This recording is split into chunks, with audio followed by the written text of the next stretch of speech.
ስምንት ነገሮች እኮ ዱንያ ላይ መሬት ላይ ለሚኖር ሰው ስምንት ነገሮች ሳያስተናግድ አይቀርም ይላሉ ሱሩሩን ወሁዝኑን ወእጅቲማዑን ወፉርቀቱን ወዩስሩን ወዑስሩን ثم سقم وعافيه ሱሩሩን ደስታ በህይወት ያልፋል ወሁዝኑን አስተካጅ ነገር ወእጅቲማዑን ተሰበሰባለ ቤት ዘመድ ይሞላዋል ነገ ደግሞ ወፉርቀቱን ትለያያለ ወደ አሜሪካ አንዱ ይሄዳል አንዱ ይሞታል መነጣጠልን ያሳልፋል የሰው ልጅ ወዩስሩን ገር ነገር ያሳልፋል ወዑስሩን የጨነቀ የጠበበ ነገር ያሳልፋል ثم سقم وعافيه ጤንነትን ያስተናግዳል ደግሞ በሽታም ይፈራረቅበታል وهذا الدنيا እንግዲህ ዱንያ ማለት እንዲህ ናት በአንድ ባህሪ ላይ አትዘልቅም يقول الشاعر ገጣሚው ምን ይላል የዱንያን ማንነት ሲያብራራት جبلت على كدر وأنت تريدها صفوا من الآلام والأكدار ومكلف الأيام ضد طباعها متطلب في الماء جزوة نار إلى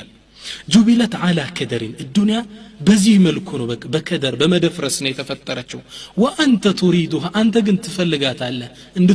እንድትሆን ልትመኛለህ صفوا من الآلام والأكدار ከሳማሚ ጉዳይ ከሚያደፈረስ ነገር እንድትጠራ ትፈልጋለህ ይህ ግን እሷ ከተፈጠረችበት ተፈጥሮ እንድትለቅ ተፈጥሮ ማድረግ ነው አይሳካም ومكلف الاشياء ضد طباعها ነገሮችን እኮ ከተፈጠሩበት ሂደት ሊለውጣቸው የሚሞክር ሰው متطلب في الماء جذوة نار ውቅያኖስ ውስጥ ፍም እሳት ለማውጣት እንደሚሞክር ሰው ማለት ነው الدنيا አስቸጋሪ ሁኔታ ላይ ነው የተፈጠረችው የሰው ልጅ ህይወት እዚህ ምድር ላይ ረፍት የለው ችግር የከበበው እንዲህ ናት በቃ የተፈጠረችው እንዲህ ነው አስተናግዳት የምታልፈው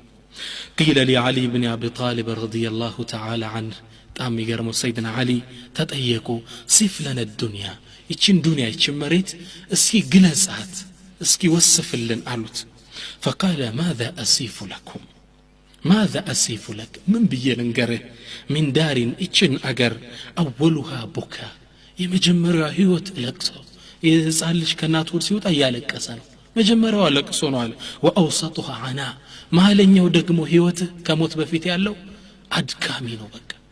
ትወለዳለህ ታድጋለህ ትምርት ገባለህ ስታጠና ሰደከም ወጣ ከዛ ደግሞ ዩኒቨርሲቲ ገባ ተመረቅ ከዛ ስራ ፍለጋ ትደክማለህ ስራ እስክትዳር ትመሰርታለህ ትዳር ይዘህ ልጅ አሳዳጊነ ልጅ ታስተምራለህ መሀል ላይ ልጅ ይሞትብሃል ስራ መሀል ላይ ትባረራለህ ችግር የከበው አውሰጡها عنا መሀለኛው ድካም አስቸጋሪ ሁኔታ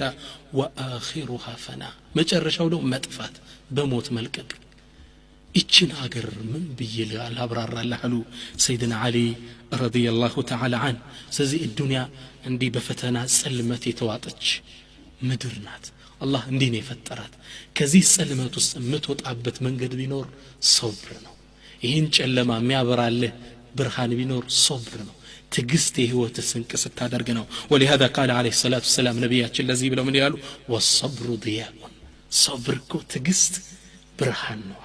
መብራት ነው ከዱንያ ጽልመት ጨለማ ካስቸጋሪ ከመከራ ጽልመት ጨለማ የሚያበራልህ ምንድነው صبر ነው ስለዚህ صبርን በስፋት እናያለን اذا ما معنى الصبر صبر ማለት ታዲያ ምንድነው الصبر لغة الحبس والمنع صبر ማለት ከቋንቋ ደረጃ መከላከል ማገድ ማለት ነው ከሸርዕ ደረጃ ግን اما في الشرع الصبر على ثلاثه اشياء ከሶስት ነገሮች መታገስ ማለት ነው ከሸሪዓችን አንፃር انواع الصبر የصبر ሶስት አይነቶች አሉ እነሱና ያለን አንደኛ اولا الصبر على الطاعه او الصبر على المأمور الله سبحانه وتعالى ባዘዘህ ነገር ላይ መታገስ ያን በመፈጸም ላይ አላህን በመገዛት ላይ ግዴታ ያደረገብህ ነገር በመፈጸም መታገስ ይሄ የሶብር የመጀመሪያው ደረጃ ሶላት በመስገድ ላይ መታገስ ሱብሂ ተነስተ ውዱ አድርገህ በብርዱ በመስገድ ላይ መታገስ ሂጃብ በመልበስ ላይ መታገስ አላህ ባዘዘ እንድትሰራቸው ግዴታ ባደረገ ነገር ላይ መሰበር መታገስ የመጀመሪያው ሶብር ነው ሁለተኛው والصبر عن المعصيه او الصبر عن المحرمات الله سبحانه وتعالى ክልክል ካደረጋቸው ነገር መታገስ ያን ባለ መስራት አንድ ሰው ቀደም እንዳልኩት ዚና የሚሰራው አላህ ክልክል አድርጎበታል ኒካህ እስኪያደርግ አላህ በፈቀደለት መልኩ ባለቤት ሚስት እስኪያገባ ድረስ አለመሰበሩ አላህ ክልክል ካረገብ ነገር መታገስ ባለ መስራት ላይ መጽናት ህሜት ከማማት መራቅ መጠጥ ከመጠጣት መራቅ ልክ እንደዚሁ ሶስተኛውና ዛሬ ብዙ ምን እንነጋገርበት ነጥብ والصبر على البلاء او الصبر على المقدور الله سبحانه وتعالى በሚያወርድብህ በላ ላይ መታገስ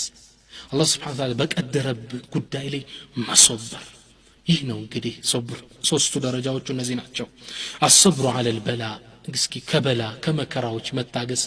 بصفات يعلن والصبر على بلاء الدنيا ونكبات الأيام وفقدان الأحبة وخسران المال مفاجأة الدهر وهذا ما أقسم الله على وقوع حين قال قدي صبر كبلاء كمتودات وداجوش بموت كمن نتل كجنزم مكسر كنبرة مطفات كنزي متاقس